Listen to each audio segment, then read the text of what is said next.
3 destroyers, 1 choke point, 2 official stories, and a ceasefire that may still exist on paper, even as missiles, drones, and small boats turn the Strait of Hormuz into a live test of power.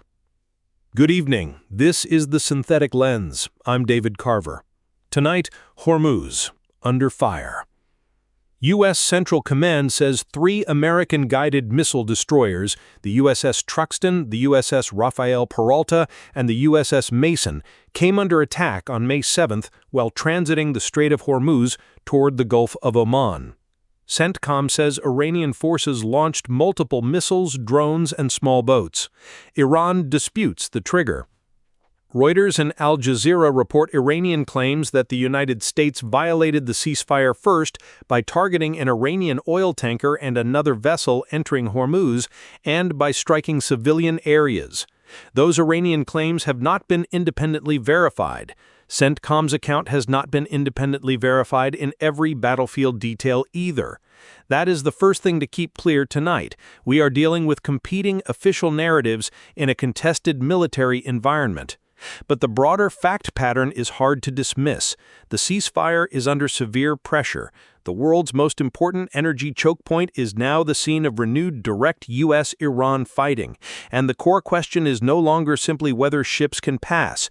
It is who gets to define lawful passage through Hormuz. With me tonight are Elena Vasquez on geopolitics, James Okafor on security and conflict, and Ingrid Halvorsen on energy and sanctions.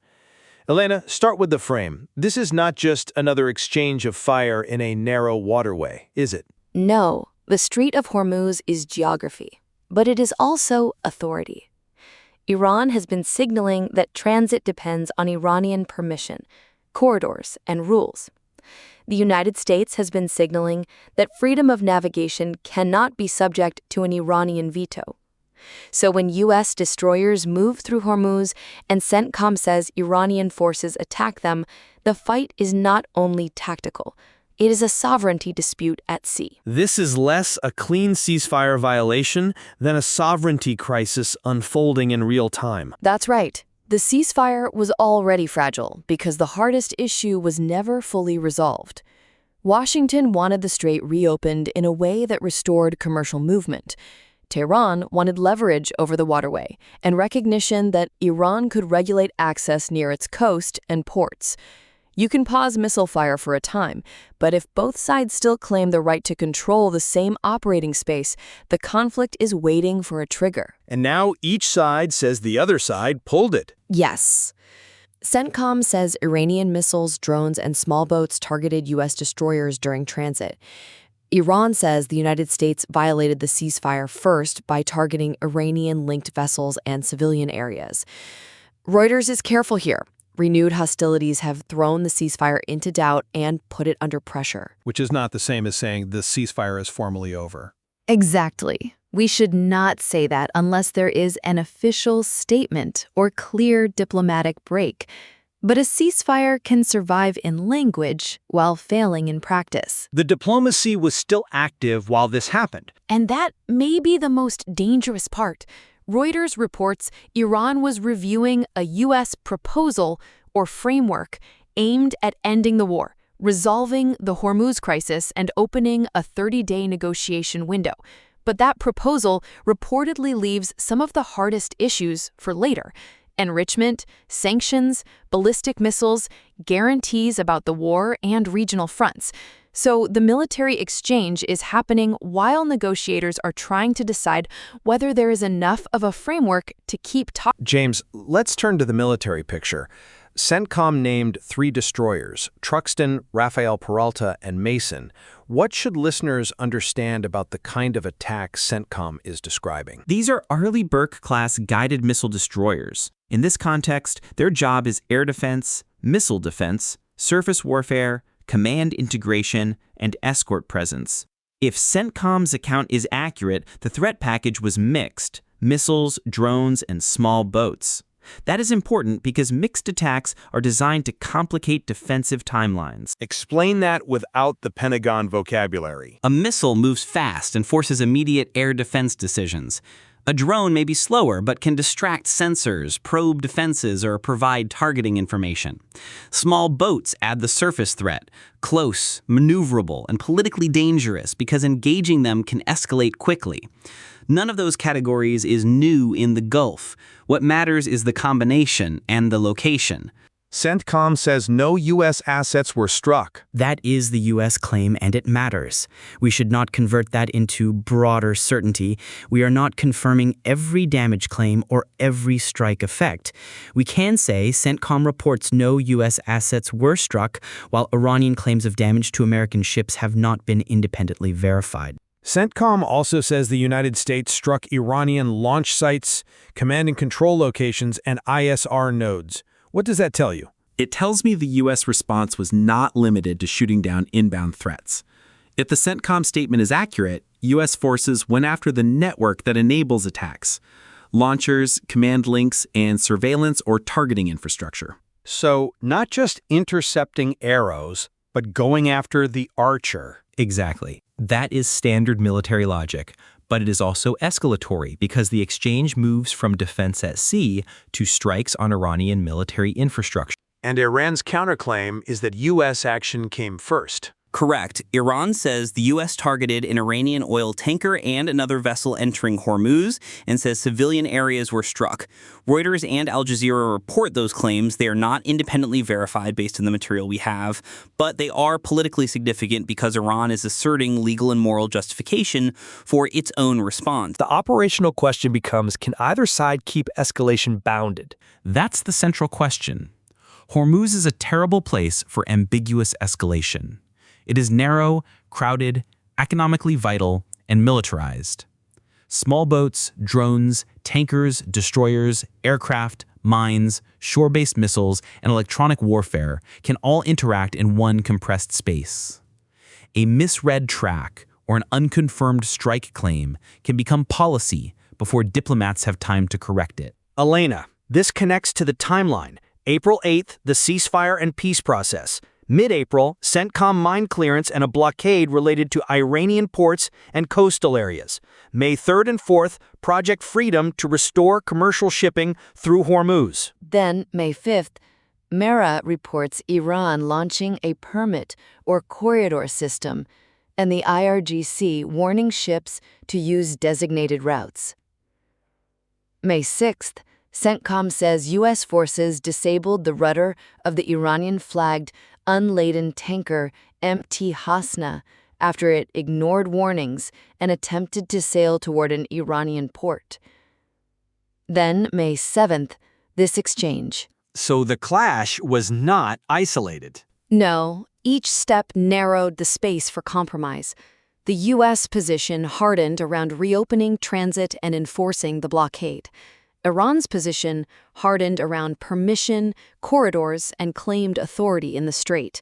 By May 7th, both sides had built mechanisms that could produce confrontation, even if neither wanted a full-scale war that day. Ingrid, bring in the economic layer. Reuters reported WTI crude futures rose as much as 3% after renewed hostilities. At 22:15 GMT, Reuters had WTI up $2.37, or 2.5%, at $97.18 a barrel. What is the market seeing? The market is seeing uncertainty in the only place it really cannot afford uncertainty. Hormuz handles roughly a fifth of globally traded oil and liquefied natural gas. Markets can absorb many ugly headlines if physical flows remain predictable. What they cannot easily price is a waterway that is officially open, militarily contested, diplomatically disputed, and dependent on armed passage. So the price move is not just about today's exchange. No. It is about the risk premium around tomorrow's ship movement. If companies believe that passing Hormuz requires U.S. naval protection, Iranian permits, or both, then insurance costs rise, schedules slip, and some operators wait. If a tanker or LNG carrier is hit, the market will not wait for a perfect legal reconstruction of who fired first. It will price disruption. And the market risk is not only the price of crude. It is insurance, shipping delays, refinery planning, and the fear that one ambiguous exchange can suddenly make every tanker route through Hormuz look repriced. The sanctions also escalated today. They did. The U.S. Treasury and OFAC announced designations involving Iraqi oil sector and militia-linked figures and entities. Treasury named Iraq's deputy oil minister, Ali Miraj al-Badali, among those sanctioned, alleging schemes that benefited Iran and Iran-backed militias. That matters because Washington is not treating the Hormuz crisis as only a naval problem. It is pairing military pressure with financial pressure across the regional network that supports Iran. And the Lebanese front is part of the same negotiation system. Reuters reports Israel said it killed a Hezbollah Rudwan commander in Beirut's southern suburbs, described as the first Beirut area strike since the Lebanon ceasefire. Reuters also reports that a halt to Israeli strikes in Lebanon is a key Iranian demand in negotiations. That means the Hormuz deal is not just about ships. It is linked to sanctions, Iraq, Hezbollah, Israel, and the wider question of whether regional fronts can be separated or whether they move together. Elena, is that the diplomacy trap? It is. The U.S. proposal reportedly offers a limited framework and a 30-day window. That may be the only politically possible starting point. But Iran's demands reach beyond the strait. They include sanctions relief, guarantees, and pressure on Israel's regional operations. Washington may want to compartmentalize. Hormuz here, nuclear talks there, Lebanon somewhere else. Tehran may see all of it as one pressure system. That brings us to attribution, because listeners deserve clarity without false confidence. Here is what we can say tonight. CENTCOM says 3 U.S. destroyers were attacked by Iranian missiles, drones, and small boats while transiting Hormuz. CENTCOM says U.S. forces intercepted the threats and hit Iranian military nodes in response. Iran says the United States violated the ceasefire first by targeting vessels and civilian areas. Reuters, AP, and Al Jazeera report competing official narratives. The Iranian claims we have reviewed are not independently verified. The U.S. battlefield account should also be treated as an official claim, where independent verification is limited. And what we do not know is just as important. We do not have a confirmed public accounting of all battlefield effects. We do not have independent verification of who initiated the exchange. We do not have a final diplomatic statement terminating the ceasefire. Cleaning up uncertainty would make the story simpler, but it would make it less true. The phrase I keep coming back to is open fire. The ceasefire may not be formally dead, but it is under open fire. That distinction matters. It leaves room for diplomacy, but it also tells the truth about the waterway. And the military risk compounds if both sides believe their legal story is defensive. The United States says it is protecting warships and commercial passage. Iran says it is responding to violations and defending sovereignty. Two defensive narratives can still produce an offensive spiral. So what are we watching over the next 24 to 48 hours? First, whether Iran accepts, rejects, or continues reviewing the U.S. framework. Silence matters too. A formal rejection would be dangerous, but a long pause while fighting continues can be dangerous in a different way. Second, whether there are additional attacks on U.S. or commercial vessels, and whether the U.S. response stays tied to immediate threats or expands to broader Iranian military infrastructure. The difference between retaliation and campaign can disappear gradually. Third, vessel movement, insurance rates, and LNG flow from Qatar. LNG disruption would ripple quickly into Asia and Europe. I would also watch whether shipping companies treat U.S. protection as reassurance or as a signal that the route is too risky. And I would add one more: language. Does Washington still describe the ceasefire as intact? Does Tehran describe talks as alive? Do intermediaries keep channels open? In a crisis like this, the words do not stop the missiles, but they can keep the next doorway from closing. Tonight, Hormuz is not just a passage between the Persian Gulf and the Gulf of Oman. It is the place where law, force, energy, and diplomacy are colliding. CENTCOM says U.S. destroyers came under attack and responded. Iran says the United States violated the ceasefire first. Reuters reports the fighting has thrown the ceasefire into doubt, while Iran reviews a U.S. proposal. Oil prices moved, sanctions widened, the Lebanon front pressed into the talks. The ceasefire can survive on paper while failing at sea. That is the warning. And if it fails at sea for long enough, paper may not matter. Sources for this episode include U.S. Central Command, the U.S. Treasury, OFAC, Reuters, AP, BBC, Al Jazeera, and Mehr News Agency. This has been The Synthetic Lens. I'm David Carver. We'll keep watching the Strait.